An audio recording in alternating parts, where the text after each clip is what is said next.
Les grandes lignes de ce projet, c'est qu'un étudiant va sur un format court particulier, dans un vrai hôtel ou dans un vrai restaurant, pratiquer les enseignements qu'il a appris à l'école, le tout encadré par un ou plusieurs professionnels. Ce qui me plaît dans cette nouvelle approche pédagogique, c'est de pouvoir partager notre savoir-faire, notre passion, notre goût du métier avec des étudiants et leur donner vraiment envie de poursuivre dans cette filière. Être en immersion directe sur le lieu professionnel, c'est-à-dire dans un hôtel d'application, et pouvoir vraiment mettre ce côté luxe de l'apprentissage en immersion directe. Avancer avec Evoque, c'est notamment offrir à nos étudiants la possibilité de découvrir un large panel d'établissements de luxe au cœur de Paris.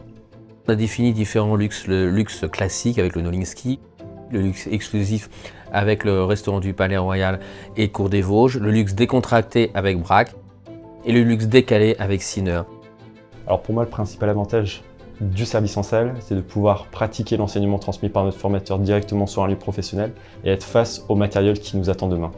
On offre la possibilité à l'étudiant de se mettre derrière un desk, de ressentir les émotions du client et au-delà de la partie technique, finalement c'est là que se situe le réel apprentissage.